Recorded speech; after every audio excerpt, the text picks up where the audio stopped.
இஸ்ரேலுக்கும் ஹிஸ்புல்லாவுக்கும் இடையில போர் நிறுத்தம் அப்படிங்கிற வார்த்தையே பொய்யான வார்த்தை. அதை இஸ்ரேல் மீறிட்டாங்க அப்படிங்கிறது வேற விஷயம். ஆனால் இந்த சீஸ் ஃபயருங்கிற வார்த்தையை எதற்காக உலக மக்கள்கிட்ட கொண்டு போய் சேர்க்குறாங்க அப்படின்னு தேடி தேடி பார்த்து அதற்குள்ளே இருக்கக்கூடிய காரணங்களை படிக்கும்போது 3 முக்கியமான விஷயங்கள் தெரிய வந்தது. அதில் ஒன்று, லெபனானில் பிரசிடென்ட் எலெக்ஷன் வச்சு அங்கே தன்னுடைய அடிமையை ஆட்சியாளராக உட்கார வைக்கிறது. 2வது, பிலாடெல்ஃபி காரிடார், இதை எப்படியாவது இஸ்ரேல் வசம் ஒப்படைக்கிறதுக்கு எகிப்துக்கு அழுத்தம் கொடுக்கிறது. 3வது, IAEAவினுடைய ப்ரெஷரை வச்சு ஈரானுடைய யுரேனியம் செறிவூட்டலுக்கான அந்த தடையை விதிக்கிறது. இது எல்லாமே ட்ரம்பினுடைய ஆட்சி காலம் தொடங்குறதுக்கு முன்னாடி இதை செஞ்சு முடிச்சிடணும் அப்படிங்கிற பெரிய பிளான். இதுக்குள்ள டீட்டெயில் ரிப்போர்ட் இருக்கு. இதோட துருக்கி எப்படி உள்ள வருது, ரஷ்யா எப்படி வெளியில போகுது அப்படிங்கிற டீட்டெயில் ரிப்போர்ட் பார்க்க போறோம். வாங்க பார்க்கலாம் உறவுகளே. இது பிரசாத் சிக்னேச்சர்.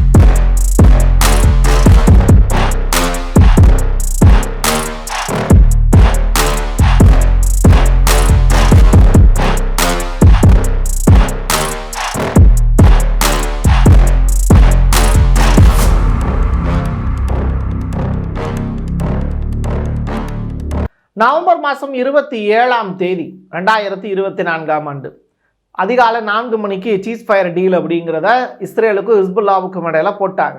ஆனாலும் தொடர்ச்சியாக வித்தின் 24 ஹவர்ஸ்க்குள்ள இஸ்ரேல் அந்த உத்தரவை சீஸ் ஃபயர் டீலை மீறியிருக்காங்க.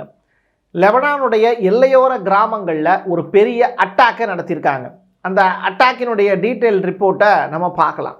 அதே வேளையில் லெபனானுடைய நேஷனல் நியூஸ் ஏஜென்சி கொடுத்துருக்கக்கூடிய விஷயம், இஸ்ரேல் எப்படி ஃபயர் அட்டாக்கை நடத்தினாங்க அப்படிங்கிற டீட்டெயிலு, அதோடு சேர்த்து ஈரானுடைய IRGCனுடைய ஜெனரல் ஒருத்தர் அவரை கொலை செஞ்சுருக்காங்க இஸ்ரேல்காரங்க அப்படிங்கிற ரிப்போர்ட்டு. இதை பார்த்து ஈரான் கொதிப்படையாதான்னு கேட்டால் ஈரானுக்கு வேற ஒரு ஆப்பு ஒன்று வச்சுருக்காங்க.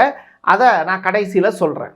நெதன்யாகு சேனல் 14 அப்படிங்கிற அந்த சேனலுக்கு ஒரு இம்பார்ட்டண்டான இன்டர்வியூ ஒன்று கொடுத்துருந்தார். அந்த இன்டர்வியூவில் அவர் சொல்லக்கூடிய மிக முக்கியமான விஷயங்கள், ஒன்று லெபனானை பற்றி பேசியிருக்காரு, இன்னொன்று ஹமாஸை பற்றி பேசியிருக்காரு. இந்த லெபனானை பற்றி பேசும்போது அவர் சொல்லியிருக்கக்கூடிய விஷயம் அப்படிங்கிறது, எங்களுக்கு இடப்பட்டிருக்கக்கூடிய உத்தரவுகளை நாங்கள் செயல்படுத்த தயாராக இருக்கிறோம். அதே நேரத்தில் சீஸ் ஃபயர் டீல் அப்படிங்கிற ஒரு விஷயத்துக்கு நாங்கள் லெபனான்ட்டையும் தயாராக இருக்கோம், ஈவன் ஹமாஸ்கிட்டையும் நாங்கள் தயாராக தான் இருக்கோம் அப்படிங்கிற ஸ்டேட்மெண்ட்டு. அதோடு சேர்த்து IDF வீரர்கள் 50,000க்கும் மேற்பட்ட லெபனான் மக்களை வெளியேற்றியுள்ளார்கள், இது வரவேற்கத்தக்கது அப்படிங்கிற வார்த்தை. இது எல்லாத்தையும் நீங்கள் ஒப்பிட்டு பார்த்தீங்க அப்படின்னா இந்த சீஸ் ஃபயர் டீலுக்குள்ள ஏதோ ஒரு மறைமுக காரணங்கள் இருக்குது அப்படிங்கிறத நம்மளால் புரிஞ்சுக்க முடியுது. யூரோப்பியன் யூனியன் கண்ட்ரீஸில் இருக்கக்கூடிய பிரான்ஸும் ஜெர்மனியும் UKவும் செய்யக்கூடிய பெரிய சூழ்ச்சி இதுக்குள்ளே அடங்கியிருக்கு அப்படின்னு சொல்கிறாங்க. அப்போது அந்த சூழ்ச்சி என்ன அப்படிங்கிறதையும் நம்ம தெரிஞ்சுக்க வேண்டிய தேவை இருக்குது. கடந்த 2022 அக்டோபர் மாதத்தில் இருந்து இன்ன வரைக்கும் லெபனானில் பிரசிடென்ட் ஜனாதிபதி எலெக்ஷன் நடத்தப்படலை. அப்போது அங்கே லெபனானுடைய பார்லிமெண்ட்டில் 70% மேலே கிட்டத்தட்ட 46 MPக்கள் 70க்கும் மேற்பட்ட சீட் இருக்குது.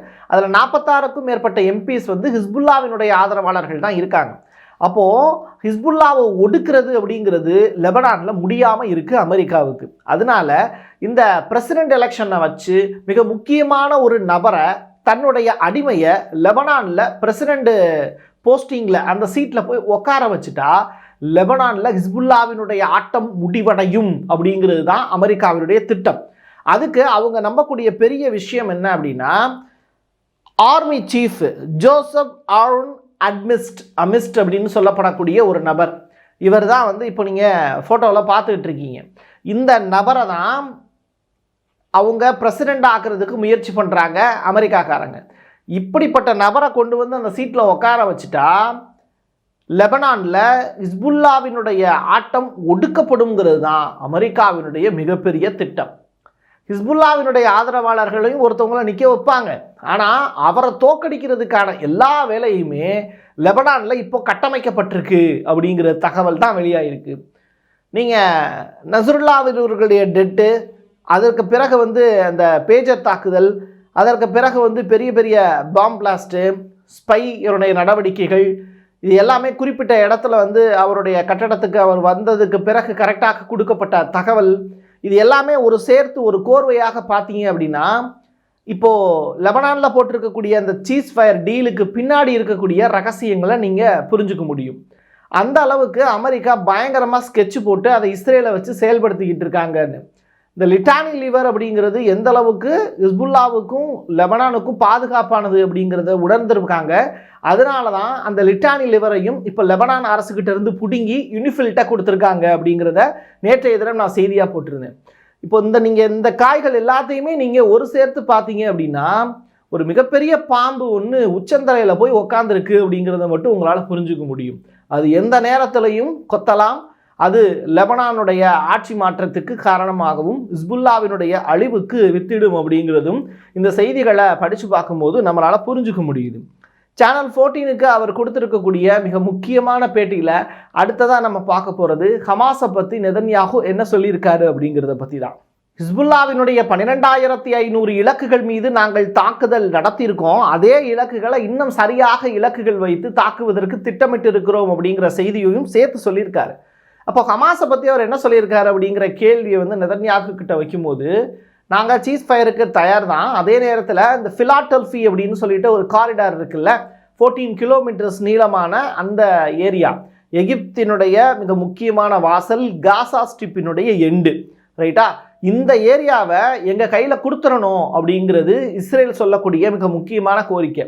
இதை மட்டும் நீங்கள் செஞ்சிட்டிங்கன்னா நாங்கள் காசாவில் இருக்கக்கூடிய மக்களை கொலை செய்ய மாட்டோம், எய்டு பொருட்கள் போகிறத தடுக்க மாட்டோம், எகிப்தினுடைய நல்லுறவையும் நாங்கள் பேணி பாதுகாப்போம் அப்படிங்கிறது தான் மிக முக்கியமான கோரிக்கை. இந்த கோரிக்கை நிறைவேற்றப்பட்டது அப்படின்னா ஹமாஸுடனான போரை நிறுத்துவதற்கு வாய்ப்பு இருக்குது. அதே நேரத்தில் இன்னைக்கு தேதிக்கு வந்து முகமது டைஃபு, அதுக்கு பிறகு வந்து யக்யா சின்வார் இவங்கெல்லாம் இறந்து போயிருக்காங்க அப்படிங்கிறது வேறு கதை. ஆனால் ஹமாஸை முழுவதுமாக பாலஸ்தீனத்தை விட்டு அகற்றும் வரை எங்களுடைய போர் அப்படிங்கிறது ஓயாது அப்படிங்கிறதையும் கடைசியாக சேனல் 14க்கு சொல்லி முடிச்சிருக்காரு நெதன்யாகு. அலப்போ அண்டு இட்லிப், இந்த வார்த்தைகளை ஞாபகம் வச்சுக்கோங்க. இது சிரியாவில் இருக்கக்கூடிய எல்லையோர கிராமங்கள். இந்த கிராமங்கள் 2019 இருந்தே பேசுபொருளாக மாறி இருக்கு. இந்த சிரியாவில் இந்த அசம் அப்படின்னு சொல்லப்படக்கூடிய அவர் தான் பிரசிடெண்டாக இருந்து அவர் தொடர்ச்சியாக வழிநடத்திக்கிட்டு இருக்காரு. அதை தாண்டி வந்து போராளிகள் குழுக்க இருக்காங்க. அதில் 400 பேர் வந்து இப்போ இந்த இட்லிப் அப்படிங்கிற அந்த இடத்துல வச்சு இறந்து போயிருக்காங்க அப்படிங்கிற ரிப்போர்ட்டு. இதை யார் செஞ்சுருக்காங்க அப்படின்னா வந்து சிரிய இராணுவம் செஞ்சுருக்கதா ஒரு தகவல். அதே நேரத்தில் இதில் துருக்கியும் உள்ள வருது, ரஷ்ய படைகளும் உள்ள வராங்க. ஸோ ரஷ்ய படைகள் வந்து டைரெக்டாக சிரியாவில் அட்டாக் அப்படிங்கிற செய்தியை நேற்று சொல்லியிருந்தேன். இப்போது துருக்கி என்ன பண்ணுறாங்க, 2020 போடப்பட்டு இருக்கக்கூடிய அந்த ஒப்பந்தங்களும் மீறப்பட்டிருக்கு அப்படிங்கிற விஷயம். அப்போது அந்த ஆசாத் அப்படிங்கிற அந்த ஆட்சியாளருக்கு ஆதரவாக ரஷ்யா களமிறங்குது, கிளர்ச்சியாளர்களுக்கு ஆதரவாக துருக்கி களமிறங்குது. இந்த ரெண்டையும் நடத்தி பார்த்துக்கிட்டு இருக்கிறது யாருன்னு உங்களுக்கே தெரியும், அங்கே இருக்கக்கூடிய யூஎஸ் ட்ரூப்ஸ். ஸோ இது எல்லாமே நடந்துக்கிட்டு இருக்கக்கூடிய சிரியாவில் மிக முக்கியமான காய் நகர்த்தல்களும் பெரிய அளவில் நடந்துக்கிட்டு இருக்குங்கிறாங்க. அது மட்டும் கிடையாது, 36 துருக்கிய சோல்ஜர்ஸ் வந்து அந்த 2020 இறந்து போயிருந்தாங்க. இப்போ அதுக்கு பழி தீர்க்கக்கூடிய வகையில் 400 சோல்ஜர்ஸ் வந்து இறந்து போயிருக்காங்க அப்படிங்கிற ரிப்போர்ட்டும் வெளியாயிருக்கு. ஸோ பழிக்கு பழி, கண்ணுக்கு கண், பல்லுக்கு பல் அப்படிங்கிறது தான் மிடில் ஈஸ்டில் இருக்கக்கூடிய மிக முக்கியமான விடயங்கள். சுதந்திர பாலஸ்தீனம் அப்படிங்கிற வார்த்தையை நோக்கி தான் அந்த மிடில் ஈஸ்ட் வந்து நகர்ந்துக்கிட்டு இருக்கு. அப்போது இந்த சுதந்திர பாலஸ்தீனம் அப்படிங்கிற வார்த்தையை மையப்படுத்தி உலகத்தில் எத்தனை நாடுகள் சப்போர்ட்டாக இருக்காங்க, 2 ஸ்டேட் பாலிசி அப்படிங்கிற அந்த கோரிக்கையை வலியுறுத்தி எத்தனை நாடுகள் ஓகே சொல்லியிருக்காங்க பிரசாத் அப்படிங்கிற கேள்வியை சில பேர் கேட்டிருந்தாங்க. அவங்களுக்கான பதில் அப்படிங்கிறது 80க்கும் மேற்பட்ட நாடுகள் சுதந்திர பாலஸ்தீனம் வேண்டும் அப்படிங்கிறாங்க. 193 உறுப்பு நாடுகளை கொண்டிருக்கக்கூடிய ஐக்கிய நாடுகள் சபையில் கூட 80க்கும் மேற்பட்ட நாடுகள் இந்த சுதந்திர பாலஸ்தீனம் வேண்டும் அப்படிங்கிறது தான் அவங்களுடைய ரெக்வஸ்டாக இருக்குது. அது மட்டும் கிடையாது, ஏஷியா, ஆப்பிரிக்கா, லத்தீன் அமெரிக்க நாடுகள் எல்லாமே சேர்ந்து இந்த லத்தீன் அமெரிக்க நாடுகளோடு சேர்த்து அராப் கண்ட்ரீஸ் 55க்கும் மேற்பட்ட நாடுகள் அவங்களும் வந்து பார்த்திங்கன்னா இந்த சுதந்திர பாலஸ்தீனம் வேண்டும் அப்படிங்கிறாங்க. அப்போ 80 + 55 கணக்கு பண்ணி பார்த்துக்கோங்க, 135க்கும் மேற்பட்ட நாடுகள் டோட்டலாக இந்த சுதந்திர பாலஸ்தீனம் வேண்டும்ங்கிறத சொல்கிறாங்க. ஆனால் இதுக்கு ஒரே ஒரு நாடு மட்டும் எதிர்ப்பாக இருக்கிறது. அந்த நாட்டினுடைய பெயர் தான் USA, அமெரிக்கா. ஜனவரி மாதம் 20ஆம் தேதிக்குள்ள அதாவது ட்ரம்ப் பதவி ஏற்கிறதுக்குள்ள மிடில் ஈஸ்ட்ல அமைதி திரும்புவதற்கான எல்லா வேலைகளையுமே அமெரிக்கா முன்னின்று நடத்தி கொண்டிருக்கிறது அப்படிங்கிற விஷயம்தான். பைடன் வச்சிருக்கக்கூடிய மிக முக்கியமான ரெக்வஸ்ட்டுங்கிறது ட்ரம்ப்புக்கு டாக்ஸை உயர்த்திடாதீங்க, டாரிஃபை மற்ற நாடுகள் மீது திணிச்சிடாதீங்க, அது உலகத்தினுடைய அமைதி ஒப்பந்தத்துக்கு எதிராக மாறி போய்விடும், அமெரிக்காவுடன் அவங்க கொண்டிருக்கக்கூடிய நட்புறவுங்கிறது கேன்சல் ஆயிரும். இது யாருக்கு சொல்கிறாங்க? சைனா அண்ட் கனடாவுக்கு அவர் விதித்திருக்கக்கூடிய ஹை டாக்ஸை மையப்படுத்தி பைடன் சொல்கிறார். அதே நேரத்தில் பைடன் வைக்கக்கூடிய மிக முக்கியமான கோரிக்கைங்கிறது உக்ரைனுக்கு $750 பில்லியன் வந்து கொடுங்க அப்படின்னு. அதையும் அமெரிக்கா காங்கிரஸ் சபை இப்போ நிராகரிச்சிருவாங்கன்னு தான் தகவல் கிடைச்சிருக்கு. இது எல்லாத்தையும் தாண்டி ட்ரம்ப் எடுக்கக்கூடிய மிக முக்கியமான விஷயம், நவம்பர் மாதம் 29 ஜெனீவாவில் ஒரு முக்கியமான மீட்டிங் ஒன்று நடக்குது. அதில் யூரோப்பியன் யூனியனுடைய மிக முக்கியமான சீஃப் கோஆர்டினேட்டர் அவர், ஈரானுடைய foreign minister Araghchi, nuclear negotiator, இவங்க எல்லாருமே ஒன்று சேர்ந்து பேச போகிறாங்க. இப்போ நம்ம பேசிக்கிட்டு இருக்கக்கூடிய இந்த நேரத்தில் அந்த மீட்டிங் முடிஞ்சிருக்கவும் வாய்ப்பு இருக்குது. அதனுடைய அடுத்த கட்ட தகவலை நான் சொல்கிறேன்.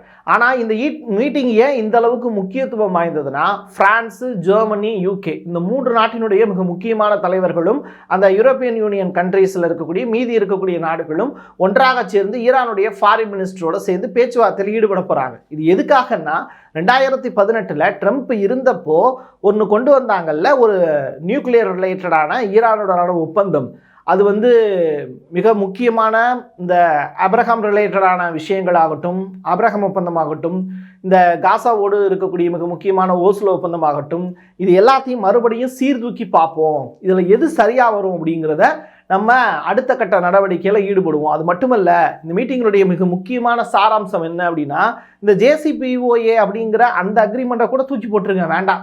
ஆனால் நம்ம பேச வேண்டியது யுரேனியம் செறிவூட்டல் இருக்குல்ல, அந்த செறிவூட்டல் அப்படிங்கிறது தொடர்பான நீங்கள் அந்த அணு ஆயுதங்களை உற்பத்தி செய்வதற்கான யுரேனியத்தை செறிவூட்டுவதை நிறுத்தி கொள்ள வேண்டும், இல்லை குறைச்சிக்க வேண்டும். அது எவ்வளவு குறைக்கணும், எவ்வளவு கூட்டணும், இதில் இதுக்கு முன்னாடி நீங்கள் என்ன பண்ணீங்க, இப்போ ஏன் IAEA ஆய்வு பண்ண வரும்போது முன்னுக்கு பின் முரணான தகவல்கள்லாம் பகிரப்படுது, அதற்கு ஈரானும் எதிர்ப்பு தெரிவிச்சிருக்காங்களே, இதை ஒரு செட்டில் பண்ணுவோம் அப்படின்னு சொல்லிட்டு ஈரானை கூப்பிட்டு வச்சு பந்தாயிச்சு பேசிக்கிட்டு இருக்காங்க. இது ரிலேட்டடான டீட்டெயில் ரிப்போர்ட் இன்னும் வெளியாகலை. அப்படி வெளியாகும் போது அதையும் நம்ம கொண்டு மக்கள்கிட்ட சேர்ப்போம். என் கையெழுத்து என் மக்களுக்கானது உறவுகளை மீண்டும் ஒரு நல்ல பதிவில் சந்திக்கலாம். நன்றி, வணக்கம்.